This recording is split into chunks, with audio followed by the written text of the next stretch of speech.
Good evening माध्यमिक परीक्षार्थी তোমরা সবাই কেমন আছো?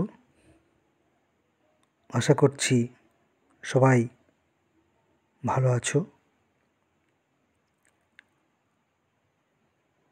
আমরা চরম সংকটের মধ্যে দিয়ে দিন অতিবাহিত করছি।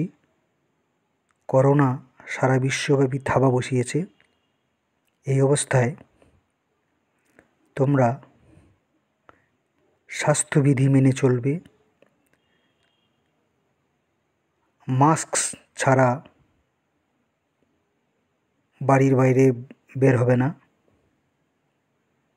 সোশ্যাল ডিস্টেন্স মেনটেন করবে,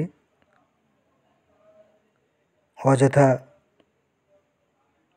গ্যাদারিংয়ে বা মেলাতে বা কোনো জনসমাবেশে থেকে তোমরা দূরে থাকবে, নিয়মিত হ্যান্ড স্যানিটাইজ করবে।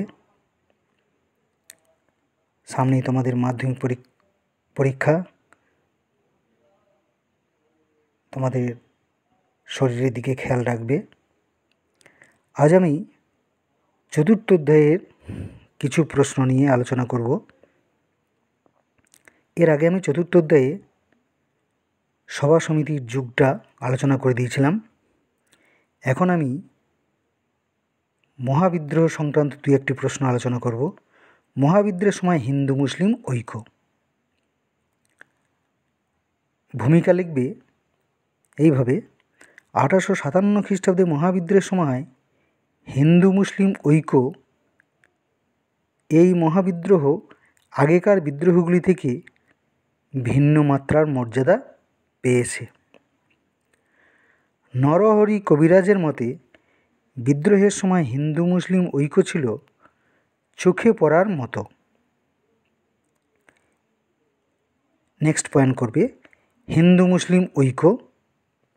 মহাবিদ্রোহের সময় হিন্দু মুসলিম ঐক্যের উল্লেখযোগ্য দিকগুলি হল: 1.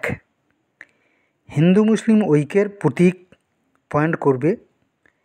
এই বিদ্রোহে হিন্দু মুসলিম নির্বিশেষে বৃদ্ধ সম্রাট বাহাদুর শাহ জাফরকে নেতা বলে মেনে নেয়।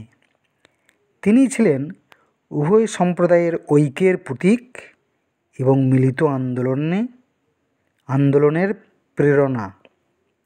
2. গোহত্যার নিষেধ।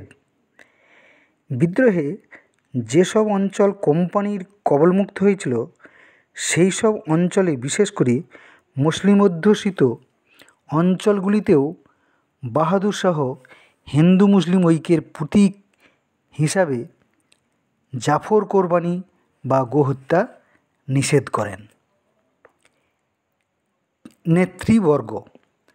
ঝাঁসির রানী লক্ষ্মীবাঈ, তাঁতিয়া টোপির মতো হিন্দু নেতৃত্বের পাশাপাশি দিল্লিতে বখত খাঁ, বেরিলিতে খান বাহাদুর খাঁ, গোরক্ষপুরে মোহাম্মদ হাসান, অযোধ্যায় বেগম সাহেবা, ফৈজাবাদে আহমদুল্লাহ প্রমুখ নেতৃত্ব দিয়েছিলেন। মূল্যায়ন।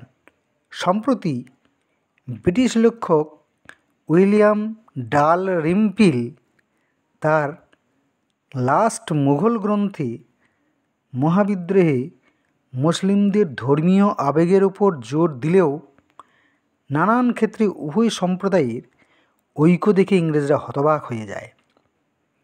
এ প্রসঙ্গে প্রখ্যাত ঐতিহাসিক অ্যাচিসন বলেছেন, এই বিদ্রোহের সময় ব্রিটিশ ইস্ট ইন্ডিয়া কোম্পানি হিন্দুদের বিরুদ্ধে মুসলিমদের ব্যবহার করতে ব্যর্থ হয়েছিল।